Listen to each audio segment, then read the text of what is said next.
이 아침 함께 나눌 말씀은 시편 51편 말씀입니다. 시편 51편 말씀 제가 봉독해 드리겠습니다.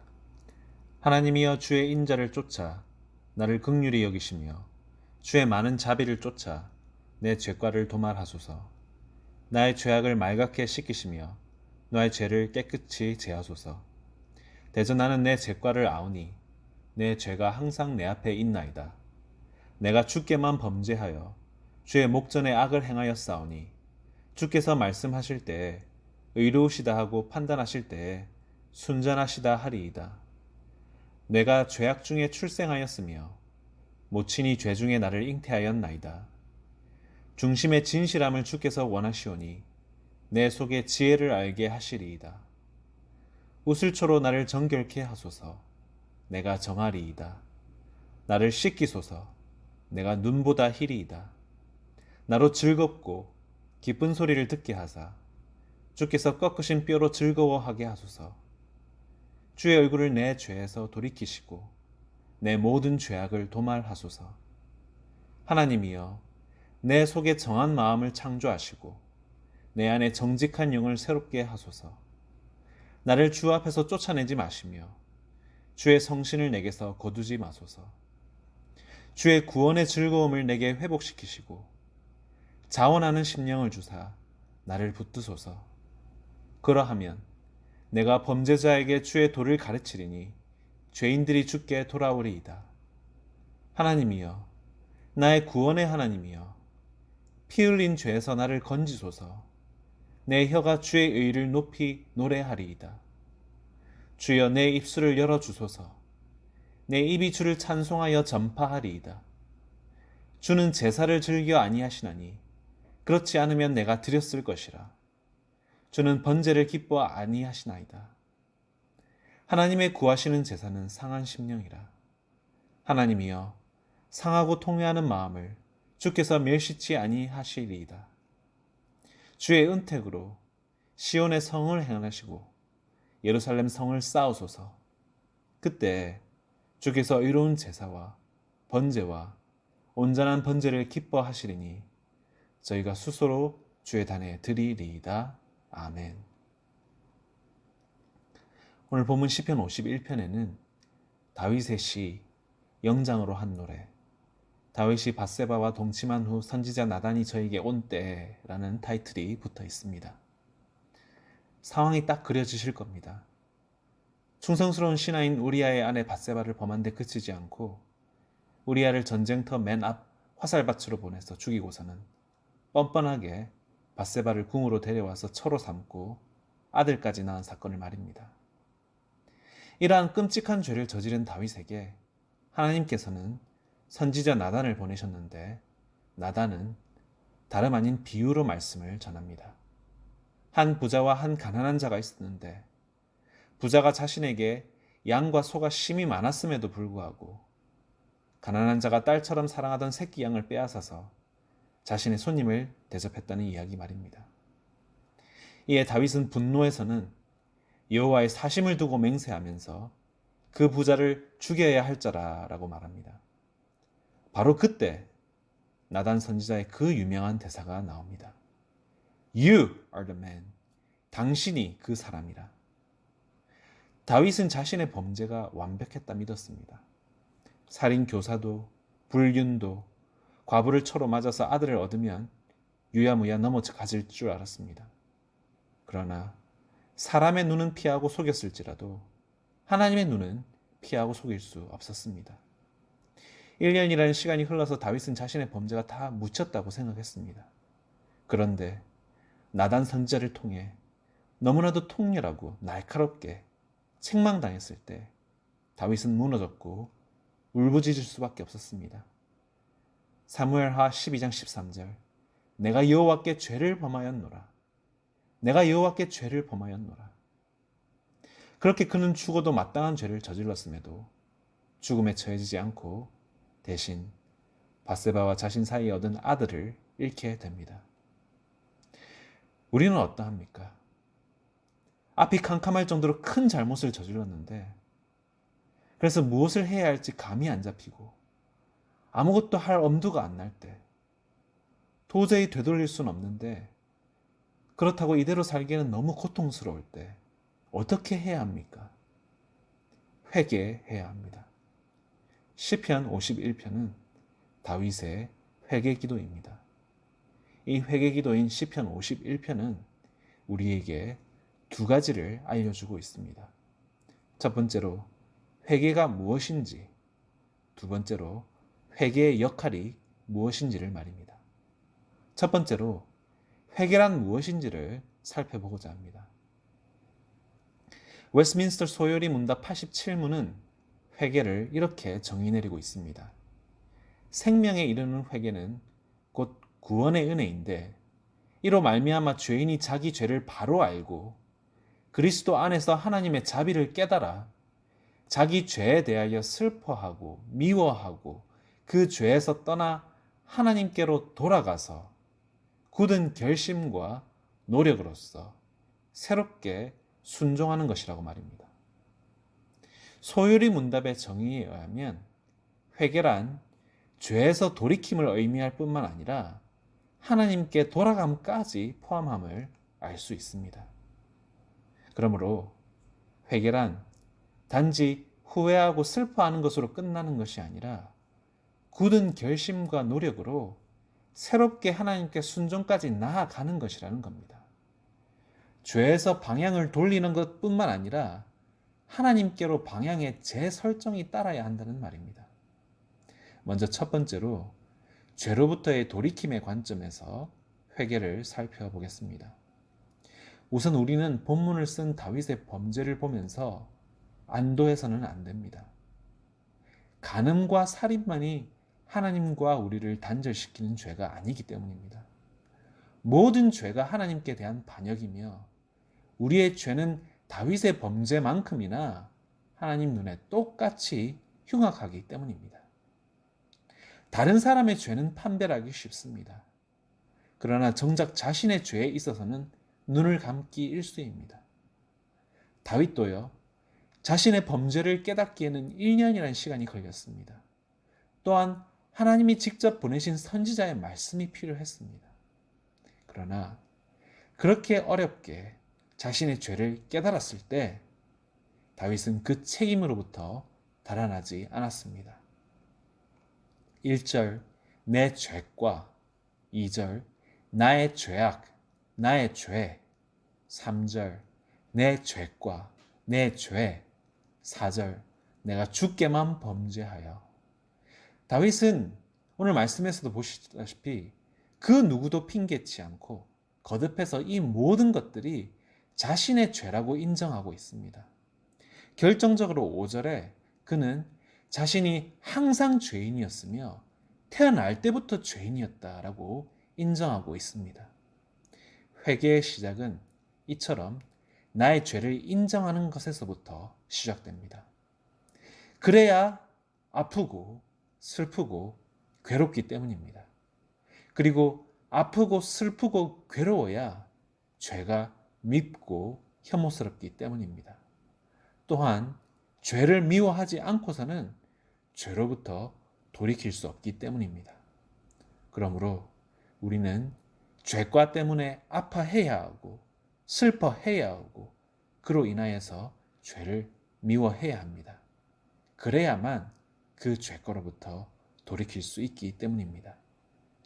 두 번째로 하나님께로 돌아감의 관점에서 회개를 살펴보아야겠습니다. 앞서 나의 죄를 인정하고 그 죄에서 돌이켜야 함은 맞지만 죄로부터 돌이킨다고 해서 그게 끝이 아니라는 것입니다. 죄를 대체할 만한 대안이 있어야 한다는 것입니다.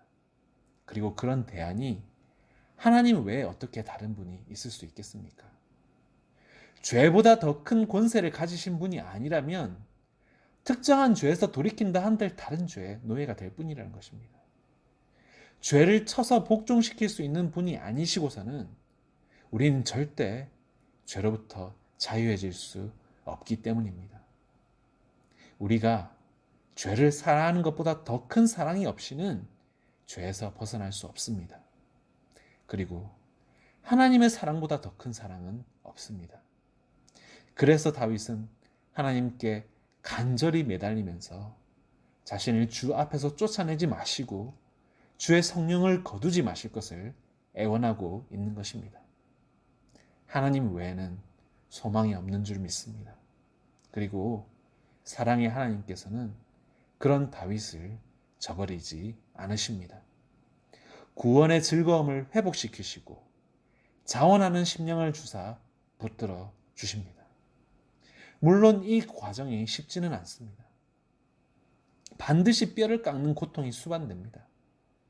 죄를 끊어내는 일이 어떻게 하룻밤 사이에 가능하겠습니까? 죄의 금단 현상이 어떻게 그렇게 쉽게 끊어지겠습니까? 그러나 우리가 우리의 죄를 인정하고 우리의 죄인됨을 인정하며 하나님 외에는 산 소망이 없음을 인정할 때 그분께서는 우리를 기꺼이 가까이 불러주시고 우리를 멸망에서 건져주시고 구원해주시고 회복시켜 주십니다. 그 과정이 아무리 험난하다 할지라도 말입니다. 이렇게 우리가 첫 번째로 우리가 회개란 무엇인지 크게 두 가지로 살펴봤다면 두 번째로 본문은 우리에게 회개의 역할, 회개의 효력을 알려주고 있습니다. 그리고 그것은 바로 삶의 변화입니다. 다윗이 내가 여호와께 죄를 범하였노라 하였을 때 그에 대해 나단이 대답하기를 여호와께서도 당신의 죄를 사하셨다라고 말합니다. 죽어야 마땅할 죄임에도 다윗은 자신에 대해 대가를 치르지 않고 죄의 용서함을 받았습니다. 그렇다면 우리아를 위한 정의는 어떻게 되는 겁니까? 바세바의 아버지 엘리암 그리고 바세바의 할아버지 아이도벨을 위한 정의는 어떻게 되는 겁니까? 죄를 미워하시기를 맹렬하게 미워하시는 하나님께서 왜 이렇게 다윗에게만은 예외를 두시는 겁니까? 다윗은 알지 못했습니다. 자신을 용서하기 위해서 하나님께서 치르셔야 했던 그 대가를 말입니다. 다윗이 죽고 1000년 후에 이 땅에 오셔서 온갖 순환을 당하시고 십자가에 못 박혀 죽으시기까지 하셔서 치르신 그 대가를 말입니다.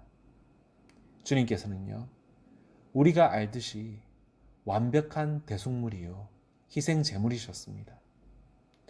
다윗은 여인을 자신이 취하고 탐할 대상으로 여겼지만 주님께서는 여인을 보시고 자기 자신을 내어주셨습니다. 우물가 여인에게 영원히 목마르지 않는 영생수로서 말입니다. 다윗은 요압 장군에게 우리아를 죽이고자 하는 의도로 편지를 써보냈지만 주님께서는 하나님과 우리 사이를 중재하셔서 죽을 수밖에 없는 우리를 살리시는 생명의 편지 그 자체로 또한 이 땅에 오셨다는 것입니다. 또한 우리를 화살밭으로 내모신 것이 아니라 스스로 사망에 쏘는 것을 감당하셨습니다. 죄로 인하여서 죽을 수밖에 없던 다윗과 우리가 예수 그리스도의 공로로 완벽한 대속의 은혜를 입게 된 것입니다. 그런데요, 더 놀라운 것은 이 일을 주님께서는 마지못해 하신 것이 아니라 하기 싫은데 억지로 하신 것이 아니라 히브리서 12장 2절 말씀처럼 즐거움을 위하여 십자가를 참으셨다라고 말씀하신다는 것입니다. 즉 그 말은 우리를 구원하심이 주님께는 기쁨이요 즐거움이셨다는 것입니다. 자신의 희생을 아랑곳하지 않을 만큼 우리는 그분께 귀한 존재라는 것입니다. 그러니 우리가 어떻게 스스로를 자학하며 자책하며 자격 없는 존재, 가치 없는 존재라고 함부로 규정지을 수 있겠습니까? 우리가 자격 없고 가치 없는 존재라면 애초에 주님께서 왜 우리를 창조하셨겠습니까? 하물며 우리를 위해 죽으시기까지 하셨겠습니까? 본문 17절에 주께서는 상하고 통회하는 마음을 멸시치 아니하신다 말씀하셨습니다. 우리가 구함을 받지 못하는 이유는 하나님께서 우리를 구하시고자 하지 않으셔서가 아니라 우리가 구함받고자 하지 않기 때문입니다. 아무런 공로 없이 우리는 그리스도 안에 있는 구원을 100% 거저 주시는 은혜로 누릴 수 있습니다. 이런 주님께서 베푸시는 이 구원의 속성을 이해한다면 변하지 않을 수 없습니다. 변하고자 노력하지 않을 수 없습니다. 우리가 한순간에 변하지는 않겠지만 시간이 얼마가 걸리건 우리는 변할 수 있고 또한 그런 우리를 주님께서 친히 변화시켜 주실 것입니다. 하나님의 때에 앞서지도 뒤처지지도 않게 정확한 하나님의 시간에 말입니다.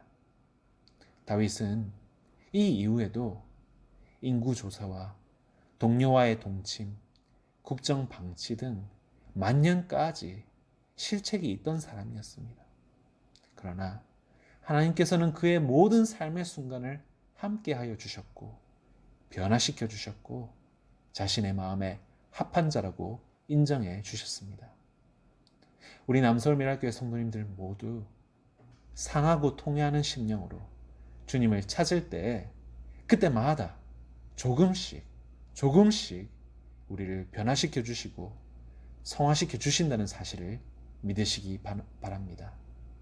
말씀을 마무리하겠습니다. 시편 51편은 다윗 왕이 공개적으로 온 백성에게 자신의 죄목을 낱낱이 공개하는 충격적인 기도문이었습니다. 인간적이고 세상적인 기준에서는 왕권이 땅에 떨어지고 온 백성의 지탄과 업신여김을 받을 당시 최대 최악의 스캔들이었습니다. 그러나 다윗 왕은 폐위되기는커녕 그의 회개는 이스라엘 백성 모두의 회개로 이어졌고 모든 백성이 하나님 앞에 순종으로 나아가는 계기가 되었습니다. 그리고 온 백성으로 하여금 죄인을 용서하시는 하나님의 사랑과 은혜를 더욱더 확신하게 만들었습니다. 바라기는 연약하여 매일 넘어짐으로 인하여서 낙심하지 마시고 우리를 변화시키는 하나님의 신령한 능력을 간구하며 의지하는 우리 모든 성도님들이 되시기를 소원합니다. 우리가 하나님 앞에 한없이 낮아질 때 주께서 우리를 용서해 주시고 높이실 것을 믿으면서 하나님께서 구하시는 제사인 상한 심령으로 주께 엎드리는 자리에 나오기를 주저하지 않는 우리 모든 복된 성도님들 되시기를 간절히 축원합니다. 함께 기도하겠습니다. 사랑과 자비가 풍성하신 하나님 아버지, 다윗이 가장 두려워한 것은 그의 생명의 끊어짐도 아니요 그의 왕국의 멸망도 아니요 외세의 침입이나 역병이나 기근도 아니요 주님 앞에서 멀어지는 것과 주의 성령을 거두어 가심이었습니다. 주여, 우리 역시 그러합니다. 다른 그 어떤 것보다도 견딜 수 없고 두려운 것은 주의 성령이 우리를 떠나심입니다. 주여, 우리를 불쌍히 여겨 주옵시고 상하고 통회하는 심령을 멸시하지 말아 주옵소서. 우리로 매일 회개의 제단을 쌓게 하여 주셔서 구원의 하나님을 날마다 만나는 은혜를 누리게 하여 주옵소서. 깨닫는 즉시 죄를 돌이키게 하셔서 하나님께만 향하는 복된 인생 되게 하여 주시옵소서. 이 모든 말씀 황소를 드림보다 진정한 회개의 제사와 번제를 기뻐하여 주시는 우리 주 예수 그리스도의 이름으로 기도드립니다. 아멘.